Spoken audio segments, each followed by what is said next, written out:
গাজীপুরের সমরাস্ত্র কারখানায় বর্তমানে পুরোদমে চলছে বাংলাদেশ সেনাবাহিনীর সার্ভিসে থাকা BT-08 অ্যাসল্ট রাইফেলগুলোর আপগ্রেডেশন কার্যক্রম। এই কর্মসূচির আওতায় BT-08 রাইফেলের ওপরের অংশে পিকাটিনি রেল সংযোজন করা হচ্ছে, যার মাধ্যমে aim point type collimator red dot sight বসানো সম্ভব হচ্ছে।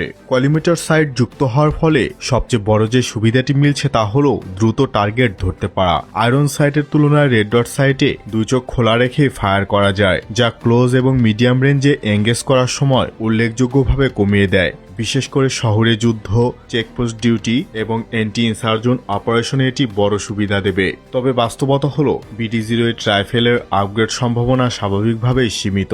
এটি মূলত একে প্যাটার্ন ভিত্তিক একটি রাইফেল, যা রিসিভার, ব্যারেল এবং গ্যাস সিস্টেমে বড় ধরনের মডিউলার আপগ্রেডের সুযোগ নেই। ফলে ফ্রি ফ্লোট হ্যান্ডগার্ড, উন্নত ব্যারেল বা আধুনিক স্টক কিংবা ফ্ল্যাশলাইট সংযোজনের মতো পরিবর্তন বাস্তবসম্মত নয়। তবে এই BT-08 রাইফেল আপগ্রেডের চেয়ে টাইপ 56 আপগ্রেডেশন আরও সুবিধাজনক। ডিজাইনগত কারণে BT-08 তথা টাইপ 81 রাইফেলে কিছু সীমাবদ্ধতা রয়েছে টাইপ 56 এর তুলনায়। টাইপ 56 এর আপার কভার, হ্যান্ডগার্ড এবং গ্যাস টিউব অংশে আধুনিক রেল সিস্টেম বসিয়ে লেজার, ফ্ল্যাশলাইট এবং ফরওয়ার্ড গ্রিপ ব্যবহার করা যায়। BT-08 এ সাধারণত শুধু সীমিত টপ রেল বসানো যায়, কিন্তু ফুল মডিউলার অ্যাকুরেসি সেটআপ সম্ভব নয়। দেশের আইন শৃঙ্খলা এবং আধা সামরিক বাহিনীর জন্য দেশীয়ভাবে আপগ্রেড করা টাইপ 56 আর BT-08 ইস্যু করা যেতে পারে। এতে একদিকে দেশীয় অস্ত্রশিল্পে উন্নত হবে, অন্যদিকে দেশের আইন শৃঙ্খলা রক্ষাকারী বাহিনী এবং আধা সামরিক বাহিনী বিশেষ করে বিজিবি